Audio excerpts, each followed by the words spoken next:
13 सीटें भारतीय जनता पार्टी जीतेगी और उसके बाद 2027 में पंजाब का मुख्यमंत्री भारतीय जनता पार्टी का होगा। तो सबको लोगों ने आज देख लिया। आज आम आदमी पार्टी की सरकार है, लॉ एंड ऑर्डर का बुरा हाल है, आज आतंकित है आम आदमी, आज आतंकवाद जो है वो अपने पैर पसार रहा है पंजाब में। आज पंजाब में पावर कट लग रहे हैं, जो सरप्लस पावर स्टेट थी आज अंधेरे में पंजाब डूब गया है। अब राहुल गांधी जाके देश के विरुद्ध बोलते हैं वहां विदेशों में जाके, तो आप देखिए कैसे नेता हैं। विपक्षी पार्टियां आज हताश होकर, उनका वोट बैंक खिसक गया है, तो संविधान के साथ छेड़छाड़ कर रही हैं। आज केजरीवाल ने लालू प्रसाद यादव, मुलायम सिंह यादव, ममता जी इनके ऊपर कई आरोप लगाए और आज उनके घरों में जा रहे हैं। आज तो बहनों के साथ भी धोखा किया कि 1000 रुपए आपके खाते में आएंगे, वो 1000 रुपए आज कहां है। 2024 के लोकसभा चुनावों को लेकर तमाम राजनीतिक पार्टियां सरगर्म हो चुकी हैं। बीजेपी ने भी पंजाब में बड़ा दांव खेला है। 1 साल पहले कांग्रेस से आए सुनील जाखड़ को प्रदेश का अध्यक्ष बना दिया गया है। क्या बीजेपी की नैया पंजाब में सुनील जाखड़ पार लगा पाएंगे? गुरदासपुर में जो नुकसान बीजेपी को हुआ था उसकी भरपाई सुनील जाखड़ कर पाएंगे या नहीं? एक बार फिर से यह चर्चा चल रही है कि बीजेपी और शिरोमणि अकाली दल बादल में गठजोड़ होने जा रहा है। यह गठजोड़ होगा और कितना बीजेपी के लिए यह फायदेमंद होगा? पंजाब में आम आदमी पार्टी किस तरह से काम कर रही है, इन सब जो है ये बातें हैं, इन पर हम चर्चा करेंगे। और सुनील जाखड़ का विरोध भी बीजेपी में होने लगा है। आज हमारे विशेष मेहमान हैं, ये पूर्व सांसद रह चुके हैं, राज्यसभा के प्रदेश अध्यक्ष रह चुके हैं पंजाब के बीजेपी में, और अमृतसर के मेयर भी रह चुके हैं। मैं बात कर रहा हूं श्वेत मलिक की। मलिक साहब नमस्कार, आपका स्वागत है। नमस्कार दीपक जी। मलिक साहब, सुनील जाखड़ को बीजेपी का अध्यक्ष बना दिया गया है पंजाब का, इसके विरोध हो गया शुरू। अबोर में एक जो एमएलए हैं उन्होंने इस्तीफा दे दिया, और भी कैडर कहीं ना कहीं खुद को एक उसके लिए खतरे की घंटी ये मान रहा है कि उसको दरकिनार कर दिया जाएगा, क्योंकि कांग्रेस से आए हुए नेताओं को बीजेपी में जो उनको तरजीह दी जा रही है। ऐसा है कि भारतीय जनता पार्टी अनुशासन प्रिय पार्टी है। हमारे लिए जो निर्णय हमारी हाईकमान करती है वो सर्वमान्य होता है। किसी व्यक्ति को निर्णय के साथ कोई मतभेद हो सकता है, पर संगठन जिसे भी जो जिम्मेवारी देता है, भाजपा जो है कार्यकर्ता वो अपने जो जिम्मेवारी होती है उसके मुताबिक उनको एक्सेप्ट करते हैं। सुनील जाखड़ जी बहुत वरिष्ठ राजनीतिज्ञ हैं। एक तो उनके पारिवारिक पृष्ठभूमि है कि उनके पिताजी जो स्पीकर भी रह चुके हैं भारत के, और सुनील जाखड़ जी भी 3 बार एमएलए रह चुके हैं, सांसद रह चुके हैं, और संगठन की भी उनमें बहुत क्षमता है। तो मैं समझता हूं कि सुनील जाखड़ जी के आने के साथ परिवार आगे बढ़ेगा। हमारे में ये है कि जो भी अध्यक्ष आते हैं सभी उनका साथ देते हैं, पुराने सब अध्यक्ष उनके साथ होते हैं, और आगे जो है वो कार्य शुरू होता है, और सब मिलजुल के भारतीय जनता पार्टी को हम आगे बढ़ाएंगे और भारतीय जनता पार्टी का मुख्यमंत्री बनाएंगे। मलिक साहब, ये कहीं ना कहीं ऐसे लग रहा है कि कैडर जो है बीजेपी का कार्यकर्ता इनसिक्योर फील कर रहा है, क्योंकि बहुत सारे ऐसे कांग्रेसी बीजेपी में शामिल हो गए जिन्होंने कांग्रेस में सत्ता सुख भोगा, उन पर आरोप भी लगे हैं भ्रष्टाचार के। और दूसरी बात जो है, पंजाब में इस समय अगर बात करें 4 पार्टियां हैं। अगर शिरोमणि अकाली दल के साथ गठबंधन नहीं होता है तो बीजेपी चौथे स्थान पर है, और आपको नहीं लगता कि जाखड़ साहब को भी कड़ी मेहनत करनी पड़ेगी बीजेपी को चौथे नंबर से पहले नंबर पर लाना? और ये कैसे संभव होगा, जबकि इलेक्शन में तो 2024 के चुनाव हैं, उसमें तो 8-10 महीने का समय रह गया है। ऐसा है कि हम किसी कंपटीशन में नहीं थे।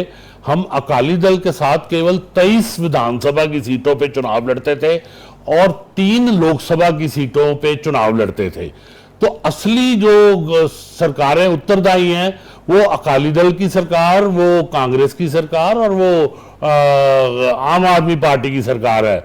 भारतीय जनता पार्टी ने अब अपना प्रचार प्रसार और विस्तार करना जो है वो आरंभ किया है, और जो मोदी जी की उपलब्धियां हैं, जो मोदी जी ने आज भारत को जो गौरव दिलाया है, आप देखिए वो विदेश में जाते हैं तो मोदी मोदी के नारे विदेशी लगाते हैं। आज सारे विश्व के जो शीर्ष नेता हैं, वो जो विश्व के सबसे लोकप्रिय नेता हैं मोदी जी, उनमें अपना भविष्य समझते हैं। सो इससे बहुत बदल आया है कि ये जो लोग हमारे साथ ज्वाइन किए हैं, ये विचारधारा के साथ आए हैं, उनको विचारधारा पसंद आई कि भारतीय जनता पार्टी एक स्वच्छ पार्टी है और विचारधारा में सेवा, सत्ता का जो हमारे लिए कार्य है वो केवल सेवा का माध्यम है। सत्ता हमारे लिए कोई निजी स्वार्थों की पूर्ति के लिए हम सत्ता में नहीं आते। तो आपने भारतीय जनता पार्टी की जितनी सरकारें हैं देखी कि भारतीय जनता पार्टी 2 सांसद थे, सो उससे विस्तार होते होते आज हम 400 के करीब हमारे सांसद हैं, हमारे सबसे अधिक विधायक हैं, हमारे सबसे अधिक मेयर हैं, सबसे अधिक सरपंच हैं, पंच हैं। और भारतीय जनता पार्टी आज एक वट वृक्ष बन के विश्व की, दुनिया की सबसे बड़ी पार्टी बन गई है। 17 करोड़ जो है वो सदस्य हैं भारतीय जनता पार्टी के।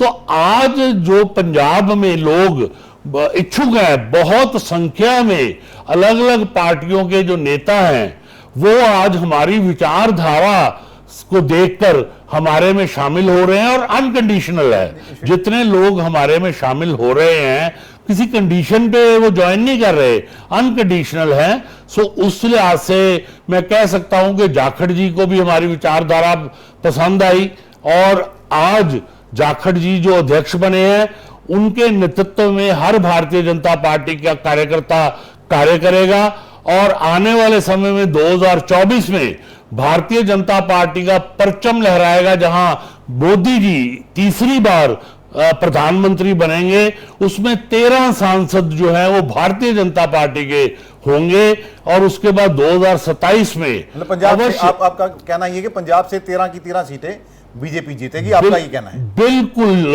13 की 13 सीटें भारतीय जनता पार्टी जीतेगी और उसके बाद 2027 में पंजाब का मुख्यमंत्री भारतीय जनता पार्टी का होगा, क्योंकि सबको लोगों ने आज देख लिया। आज आम आदमी पार्टी की सरकार है, लॉ एंड ऑर्डर का बुरा हाल है, आज आतंकित है आम आदमी, आज आतंकवाद जो है वो अपने पैर पसार रहा है पंजाब में।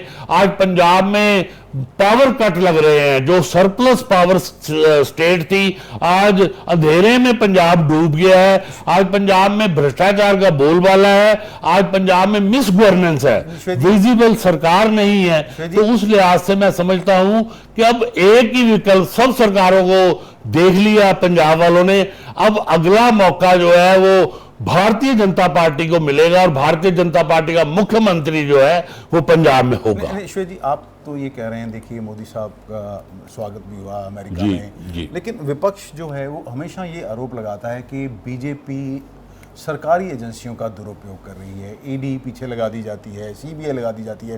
हाल ही में देखिए, और ये भी आरोप लगते हैं कि बीजेपी सरकारें तोड़ने में, पार्टियां तोड़ने में माहिर है। पहले महाराष्ट्र में क्या हुआ, उद्धव ठाकरे की जो शिवसेना थी उससे तोड़े, एकनाथ शिंदे आ गए, अब एनसीपी जो इसमें से अजीत पवार जी आ गए और उनके साथी आ गए। इन पे बहुत सारे ऐसे लोग हैं जिनके ऊपर भ्रष्टाचार के आरोप हैं। तो विपक्ष का ये मानना, लोग भी ये कहते कि बीजेपी के पास ऐसी कौन सी मशीन है, जब दूसरी पार्टी में बंदा होता है तो वो भ्रष्टाचारी बीजेपी में आ जाता है तो उसके सारे भ्रष्टाचार के दाग जो हैं वो धुल जाते हैं। आज जो विपक्षी पार्टियां हैं वो तो अपने अस्तित्व की लड़ाई लड़ रहे हैं। उनका अस्तित्व कांग्रेस से लेकर, कांग्रेस नेशनल पार्टी है, बाकी जो परिवारवाद की पार्टीज हैं, आप देखिए रीजनल पार्टी जितनी है वो परिवारवाद की पार्टी है। चाहे मुलायम सिंह यादव जी का परिवार देख लीजिए, चाहे लालू प्रसाद यादव जी का परिवार देख लीजिए, चाहे आप ममता बनर्जी का परिवार देख लीजिए, चाहे आप एनटी रामाराव जी जो है उनका परिवार देख लीजिए, के चंद्रशेखर राव जो हैं उनका परिवार जो है आप देख लीजिए, चाहे शिबू सोरेन जो हैं उनका परिवार देख लीजिए। ये सभी पार्टियां जो है परिवारवाद वाली, आज जनता का विश्वास उनसे उठ गया है क्योंकि वो अपने परिवार के स्वार्थों का पूर्ण करती रही और जनता कराती रही। एक भारतीय जनता पार्टी है जो परिवारवाद की पार्टी नहीं। मैं सांसद भी रहा हूं, मैं मेयर भी रहा हूं, मैं भारतीय जनता पार्टी पंजाब का अध्यक्ष भी रहा हूं, और उसमें योग्यता देखी जाती है, परिवार नहीं देखा जाता।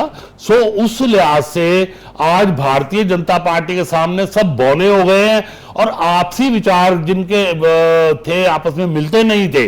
ये पार्टियां ही थी जो एक दूसरे को गाली, केजरीवाल थे ये सबको गाली देते थे, आज सबके दरवाजे पे जा रहे हैं।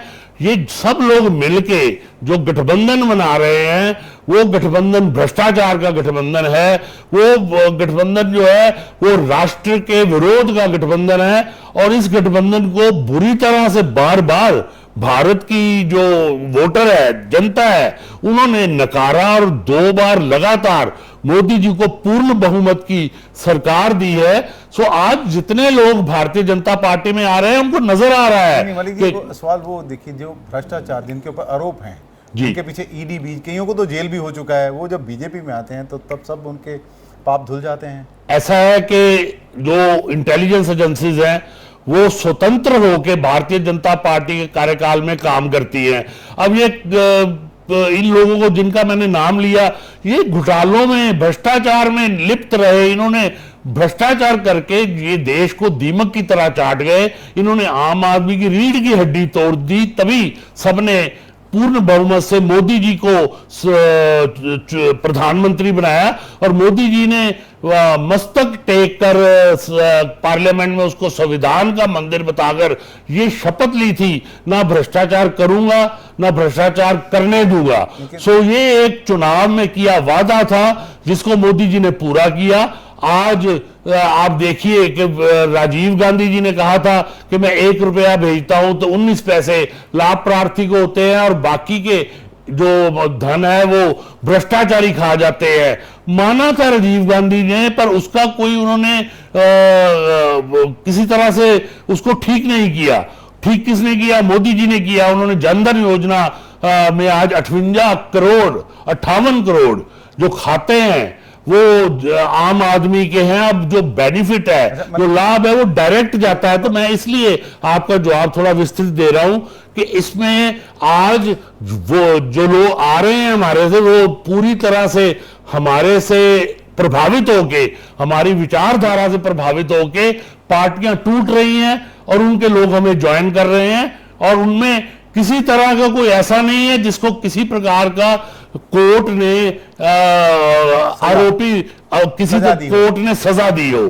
तो उस लिहाज से जब तक कोई आरोप लगता है, जब तक ऐसी बात नहीं होती, जब सजा होती है तो तब जाके किसी को प्रॉब्लम होती है। एक बंदा 2 साल की जेल काटा है जिसमें से। चलिए आगे बढ़ते हैं। मलिक साहब, आपने एक बात की है कि अमेरिका में गए मोदी साहब वहाँ, लेकिन कांग्रेस वाले आरोप लगा रहे हैं, कहते हैं वहाँ पर ड्रोन डील हुई है, कि ड्रोनाचार्य की बात कर रहे हैं। पवन खेड़ा का भी बयान सामने आया था, वो कहते जी सेना ने तो मांगे 18 थे, इन्होंने 31 ड्रोन किस लिए सौदा किया। और ये भी आरोप लगा रहे हैं कि महंगा, 3-4 गुना महंगा ड्रोन खरीद लिया गया है। कांग्रेस राष्ट्र विरोधी है, और कांग्रेस के नेता राहुल गांधी आज तक ये पहले देखा नहीं था कि जब प्रधानमंत्री किसी भी पार्टी के विदेश में जाते थे तो सबके प्रधानमंत्री होते थे, वहां राष्ट्र के गौरव का प्रश्न होता था। अब राहुल गांधी जाके देश के विरुद्ध बोलते हैं वहां विदेशों में जाके, तो आप देखिए कैसे नेता हैं। सो प्रधानमंत्री जी का पहले देखिए राफेल हुआ तो उसके ऊपर इन लोगों ने आरोप लगाया, और इनको इतना अपमानित होना पड़ा कि सुप्रीम कोर्ट में जाकर राहुल गांधी को माफी मांगनी पड़ी कि मैंने ये आरोप गलत लगाया था। तो आज विरोधियों के पास भाजपा के खिलाफ कोई मुद्दा नहीं रह गया, क्योंकि इतना विकास भारतीय जनता पार्टी के शासन में हुआ। इतना जो गरीब आदमी थे, जो पिछड़े आदमी थे, जो बैकवर्ड क्लासेस थी, जो एसटी थे, अनुसूचित जाति के, इस भारतीय जनता पार्टी की सरकार उनकी सरकार है, आम आदमी की सरकार है। और दीनदयाल उपाध्याय जी ने जो हमें विचारधारा दी थी कि तभी इस देश का कल्याण होगा कि जब जो पंक्ति है उसमें आखिरी में जो आदमी खड़ा है उसको लाभ मिलेगा। उसी को विचार को लेते हुए आज भारतीय जनता पार्टी की सरकार चल रही है। आम आदमी को लाभ मिला है, आज शौचालय मिले हैं, आज घर घर गैस का कनेक्शन मिला है, आज घर घर तक सड़क बनी है, आज जो किसानों को है उनको पेंशन मिली है, हर व्यक्ति को लाभ मिला है। आज देश की रक्षा व्यवस्था जो है वो आगे से कहीं बेहतर है। आज देश जहां 10वीं इकोनॉमी पे था, आज 5वें नंबर पे देश मोदी जी लेकर आए हैं विश्व में इकोनॉमी में, और बहुत जल्द भारत जो है वो 3रे नंबर पे होगा, और बहुत जल्द भारत एक बार फिर विश्व गुरु बनेगा, एक बार फिर विश्व शक्ति बनेगा, एक बार फिर विश्व जो है वो बड़ी ही विश्वास और आस के साथ भारत की ओर देख रहा है कि जो विश्व का कल्याण है वो भारत के हाथ में है। मलिक साहब थोड़ा सा ये है कि जी, बीजेपी अपना कहती है कि हमारा ये एजेंडा है, लेकिन पार्टियां जो विपक्ष है वो हमेशा ही ये आरोप लगाता है कि बीजेपी जोड़ तोड़ में माहिर है। अब कहते हैं कि जहां पर बीजेपी की सरकार नहीं है जिस राज्य में, वहां पर ये राज्यपाल को बिठा दिया है, वो हमें तंग करते हैं जी। भले ही दिल्ली में आम आदमी पार्टी की सरकार हो, वहां पर उनके साथ उपराज्यपाल के साथ उनका वीके सक्सेना के साथ अरविंद केजरीवाल जी का जो है वो कहीं ना कहीं 36 का आंकड़ा रहता है जो वो कहते हैं जी। पंजाब में मान साहब मुख्यमंत्री भगवंत मान और अपने जो गवर्नर हैं बनवारी लाल पुरोहित जी, उनका आपस में रहता है। अभी पीछे ही विधानसभा में एक 4 बिल पारित कर दिया गया कि अब चांसलर जो है वो गवर्नर साहब नहीं होंगे, मुख्यमंत्री होगा। मतलब क्यों आरोप क्यों लगता है? कहते हैं हमें ठीक ढंग से काम नहीं करने दिया जा रहा, बीजेपी डिक्टेटरशिप जी है वो लाना चाहती है। विपक्षी पार्टियां आज हताश होकर, उनका वोट बैंक खिसक गया है तो संविधान के साथ छेड़छाड़ कर रही हैं। ये भारत का संविधान है, यहां राज्यपाल जो है उनके संविधान में उनको जो संविधान के अनुरूप उनको शक्तियां मिली हुई हैं, ये मुख्यमंत्री जो इनके विपक्ष के हैं वो सैबोटाइज करना चाहते हैं, वो संविधान को छेड़छाड़ करना चाहते हैं। जितने प्रश्न आपने किए, हमारे राज्यपाल जो हैं वो संविधान के मुताबिक काम करते हैं। मैं याद कराऊंगा कि कांग्रेस के राज्य में संविधान से छेड़छाड़ करके कितनी सरकारें जो थी वो बर्खास्त की गई थी, लोकतंत्र का मजाक उड़ाया गया था। भारतीय जनता पार्टी की सरकारें उन्होंने बर्खास्त कर दी थी। आज मोदी जी के 9 वर्ष के सुशासन में एक भी सरकार ऐसी नहीं है विपक्ष की जिसको बर्खास्त किया गया है, पर राज्यपाल की जो शक्तियां हैं उसको ये लोग जो है चैलेंज कर रहे हैं। मैं समझता हूं कि इन लोगों का हताशा में अब संविधान पे विश्वास नहीं रहा है। सो मैं इन मुख्यमंत्रियों को ये कहूंगा कि आप जनता में जाकर कार्य कीजिए। आप जो आपको जनता ने विपक्षी पार्टियों को जहां मौका दिया है वहां अपने आप को सफल करने का प्रयास कीजिए, ना कि नकारात्मक राजनीति लेके राज्यपाल जो है उनका अपमान करे। अच्छा मलिक साहब, तमाम पार्टियों की एक ही मंशा है, कह रहे हैं कि किसी ना किसी 2024 में नरेंद्र मोदी को प्रधानमंत्री बनने से रोकना। विपक्ष इकट्ठा हो रहा है, एक बैठक पटना में हो चुकी है, अगली बैठक कहते हैं शिमला में होने जा रही है। 1-to-1 फाइट कह रहे हैं कि क्षेत्रीय पार्टियां सभी एक हो जाएं। आखिरकार नरेंद्र मोदी से इतना डर क्यों? और अगर ऐसा होता है, अगर सभी विपक्षी पार्टियां एक हो जाती हैं, तो क्या आप समझते हैं कि बीजेपी के लिए नरेंद्र मोदी को तीसरी बार प्रधानमंत्री बनाने का जो सपना है वो कहीं ना कहीं टूट सकता है? आज भारतीय जनता पार्टी के पास विश्व के सबसे लोकप्रिय प्रधानमंत्री जो है, नेता हैं जो नरेंद्र मोदी जी, वो हैं, और आगे भी नरेंद्र मोदी जी ही आने वाले हैं 2024 में।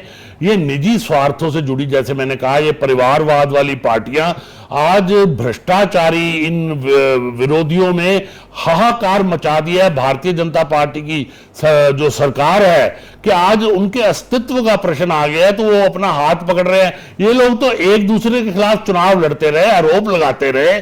आज केजरीवाल ने लालू प्रसाद यादव, मुलायम सिंह यादव, ममता जी, इनके ऊपर कई आरोप लगाए, और आज उनके घरों में जा रहे हैं अपने अस्तित्व को बचाने के लिए, हाथ पकड़ने के लिए। देश की जनता जो है वो पूरी तरह से समझदार हो गई है, शिक्षित हो गई है। उनको पता है कि इस देश का गौरव जो है वो प्रधानमंत्री नरेंद्र मोदी जी के नेतृत्व में होगा। तो जैसे 2 बार सरकार बनी है, तीसरी बार 400 से अधिक सांसदों के साथ भारतीय जनता पार्टी की सरकार एक बार फिर प्रधानमंत्री नरेंद्र मोदी जी के नेतृत्व में बनेगी और ये पार्टियां जो है इनको अपने भ्रष्टाचार का पूरा दंड मिलेगा। अच्छा मलिक साहब, अरविंद केजरीवाल हो या भगवंत मान हो, वो हमेशा आरोप लगाते हैं, एक दो तीन चीज़ें की बात करते हैं। मैंने कहते हैं बिजली फ्री कर दी, बड़े या अस्पताल बना दिए, बढ़िया स्कूल बना दिए, लेकिन ये लोग हमें परेशान। आप पंजाब के सरकार के कार्यकाल को किस तरह देखते हैं? 15 महीने 16 महीने हो चले हैं। वैसे तो मुख्यमंत्री भगवंत मान कहते हैं कि 90% लोगों का बिल जीरो आने लगा है। टोल कई मैंने बंद कर दिए हैं, आज भी उन्होंने एक टोल प्लाजा बंद किया है। गुमराह करने वाली आम आदमी पार्टी की सरकार है, जो इन्होंने चुनाव में वायदे किए। बिजली जो है वो मिल नहीं रही। मैं उनको, मुख्यमंत्री को ये पूछूंगा कि आप तो बिजली नहीं दे रहे हो, इतने पावर कट्स लग रहे हैं, आपके जो थर्मल प्लांट्स हैं वो बंद हो रहे हैं, तो आप जनता हाहाकार जनता में है कि पावर सरप्लस स्टेट थी। हमारी इंडस्ट्री को हमारी पूरी पावर मिलती थी जब हमारी सरकार थी यहाँ पंजाब में। आज यहाँ के जो कृषि में है उनको पूरी पावर मिलती थी।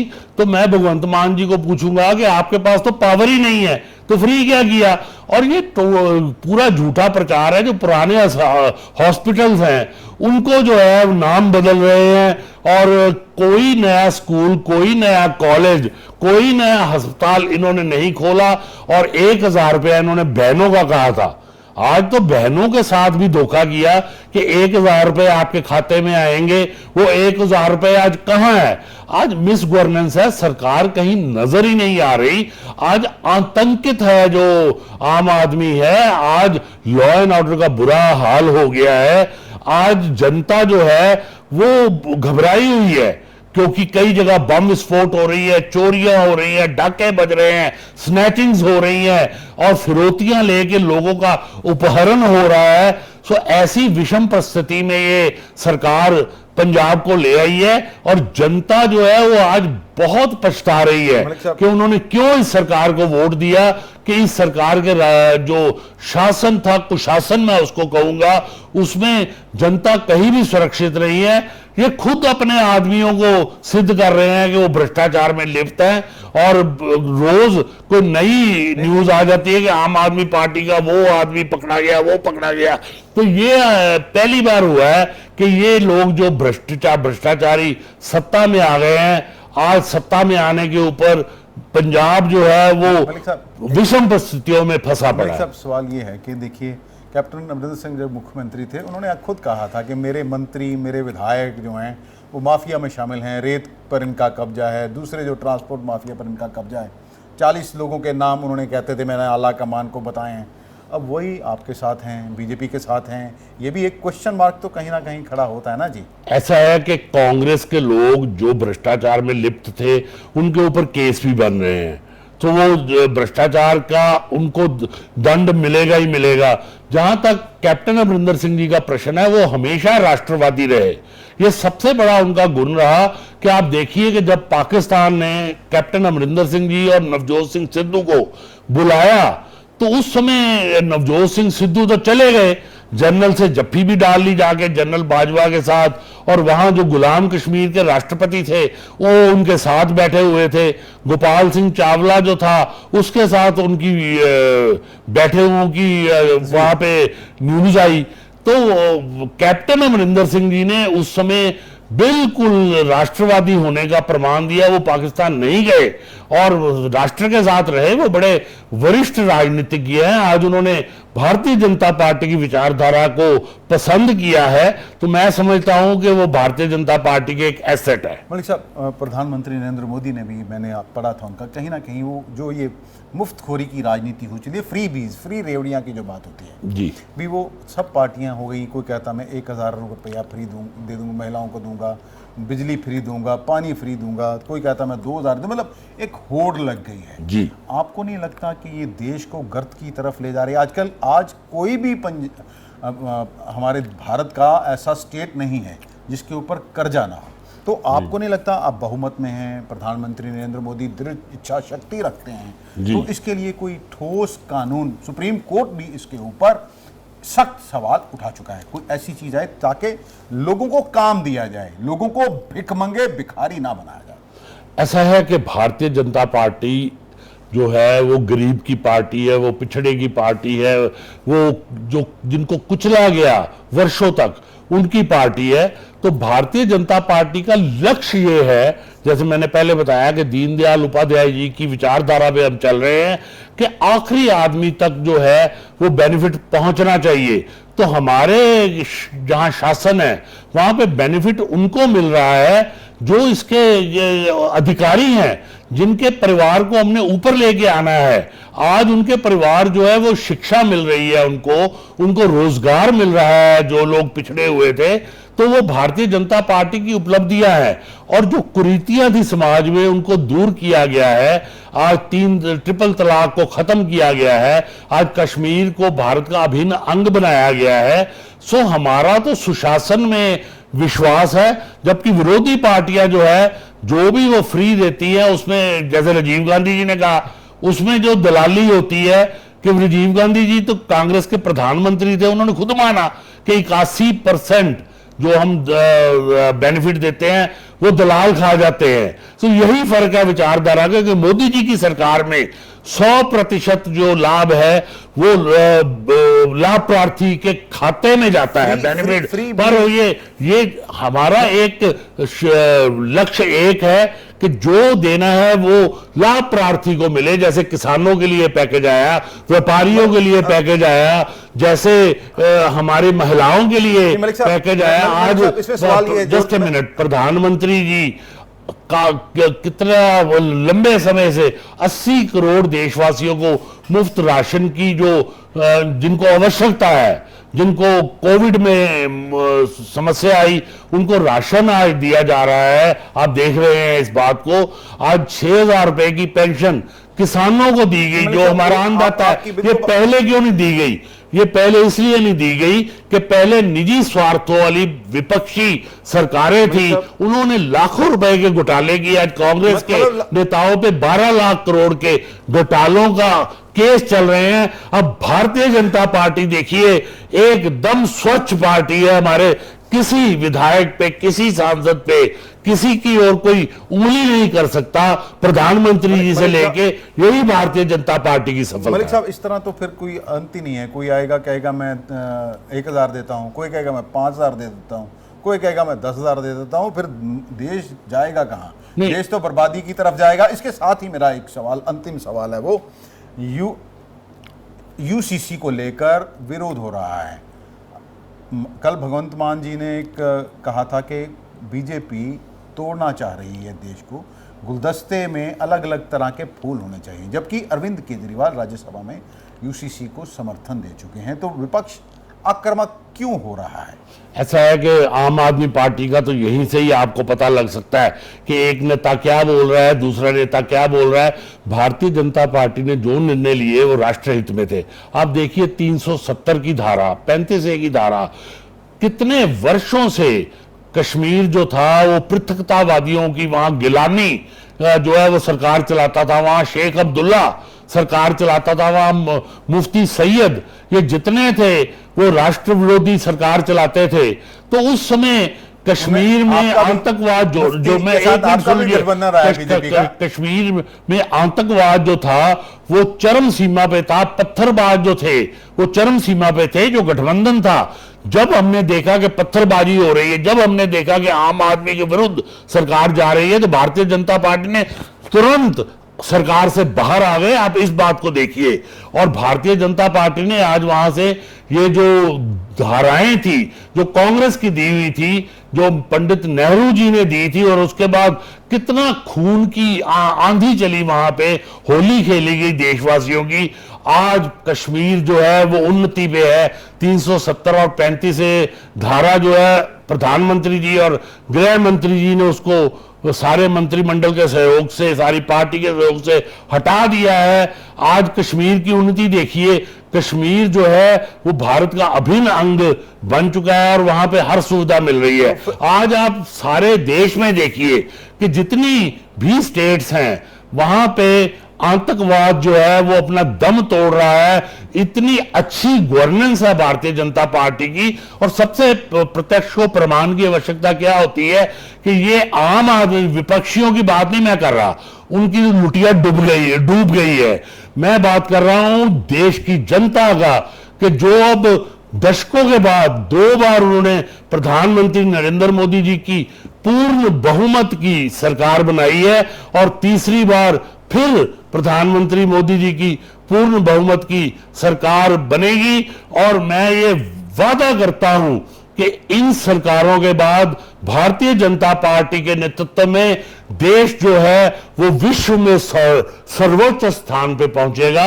ये भारतीय जनता पार्टी का लक्ष्य है। मलिक साहब, वही लास्ट क्वेश्चन, फ्री बीज, इस तरह तो कोई अंत ही नहीं है कि कोई 1000 कहता है, कोई 5000 कहता है, कोई 10,000 कहता है। इस तरह तो देश बर्बादी की ओर चला गया। जिस किसी को काम की जगह पानी फ्री दिया तो पानी धरती से खत्म हो रहा है। जिसको पैसा मुफ्त मिलता है, खाने को मुफ्त मिलता है, वो क्यों काम करेगा? तो हम तो भिखमंगे बना रहे हैं उनको। लोगों को रोजगार देना चाहिए। इस तरफ ऐसा है कि भारतीय जनता पार्टी, मैंने फिर वही आप को मैं इसका रिप्लाई दूंगा कि भारतीय जनता पार्टी वही कहती है जो करती है। ये सिद्ध किया कि जो भारतीय जनता पार्टी ने, जो निम्न स्तर के लोग थे, जो आजादी के बाद आज तक जो मूलभूत सुविधाओं से वंचित थे, उनके लिए कार्य किया है। बाकी ये जो जिनका अस्तित्व खत्म हो रहा है वो झूठे वायदे करते हैं। आप देखिए विपक्षी पार्टियां, इनके जब राज्य थे तो उस समय भारत का स्थान क्या था? क्योंकि इनका लक्ष्य भ्रष्टाचार था। ये झूठे वायदे करते थे जिनको पूरा नहीं करते थे। मोदी जी ने एजेंडे के मुताबिक आज सूची में एक पुस्तक जो है वो लिखी गई है कि मोदी जी की उपलब्धियों के ऊपर इतनी उपलब्धियां हैं कि आज पंजाब के लिए भी मोदी जी ने 84 के जो दंगे थे, मैं 2 मिनट लूंगा दीपक जी आपके, उन्होंने 84 के दंगे जो हुए जहां निर्दोष सिखों के गले में टायर डालकर जलाया गया, तो कांग्रेस के लोग उत्तरदायी थे, उन्होंने जांच बंद कर दी थी। मोदी जी ने एसआईटी बना के जांच शुरू की। 5 लाख रुपए का जो अनुदान था वो उनको दिया। और आज उसके बाद कांग्रेस के नेता सज्जन कुमार और लोग जेल की सलाखों के पीछे है। आज जो कांग्रेस के कारण 70 वर्षों तक मांग थी कि जो करतारपुर साहब का खुले दर्शन दीदार पंजाबियों की, सिखों की मांग थी, वो उस समय जब पार्टीशन था तो उस समय बड़े आसानी से हो सकता था। 2 किलोमीटर दूर गुरुद्वारा था, उन्होंने इस गुरुद्वारे को पाकिस्तान में जाने दिया। आज उसके खुले दर्शन जो है वो मोदी जी ने कराए। आज गुरु नानक देव जी के 550 वर्षीय जो जन्म दिवस थे वो भारतीय जनता पार्टी ने मनाया। गुरु तेग बहादुर जी का 400 वर्षीय जो जन्म दिहाड़े थे वो भारतीय जनता पार्टी ने मनाया। आज जलियांवाला बाग का जहां प्रधानमंत्री जी ने मुझे ट्रस्टी बनाया, ये पहला ट्रस्ट जो है भारतीय जनता पार्टी का आया, तो उसमें सौंदर्यीकरण हुआ जलियांवाला बाग का। बहुत सवाल है, लेकिन मैं 1 मिनट लूंगा। जलियांवाला बाग का विकास हुआ। आज सारे देश में घर घर तक सड़क पहुंची, घर घर तक बिजली पहुंची, घर घर तक रोजगार पहुंचा और घर घर तक कानून व्यवस्था, जो भारतीय जनता पार्टी की सरकारें हैं वो कानून व्यवस्था वहां पे स्थापित की गई। सो इसलिए जो विपक्षी पार्टियां हैं दीपक जी, वो आतंकित हैं, उनके अस्तित्व का प्रश्न आज आया हुआ है। और मैं समझता हूं कि आने वाले समय में वो जो राजनीतिक हमारा जो मानचित्र है उससे ये पार्टियां जो है लुप्त हो जाएंगी। तो धन्यवाद मलिक साहब, हमारे साथ बात करने के लिए थे। श्वेत मलिक सांसद रह चुके हैं, बीजेपी के प्रदेश अध्यक्ष रह चुके हैं। इनके मुताबिक देश की सभी समस्याओं का एक ही हल है कि बीजेपी की सरकार हर जगह होनी चाहिए। अब सुनील जाखड़ बीजेपी की नैयार को पंजाब में पार लगा पाएंगे या नहीं, ये तो आने वाला समय ही बताएगा। गठबंधन होगा अकाली दल के साथ बीजेपी का या नहीं होगा, ये भी आने वाला समय बताएगा। वैसे चर्चा जोरों पर है, अभी इनका गठबंधन इसी 1-2 हफ्ते में हो जाएगा और इसकी औपचारिक घोषणा भी हो जाएगी। फैसला जनता को करना है कि जनता की बेहतरी के लिए क्या है। हमारा काम था आपके सामने जो भी इस समय चल रहे हैं मुद्दे, ज्वलंत मुद्दे हैं, आपके सामने रखना। हमें दीजिए इजाजत। नमस्कार। अमृतसर से D4 न्यूज के लिए दीपक भंडारी की खास रिपोर्ट।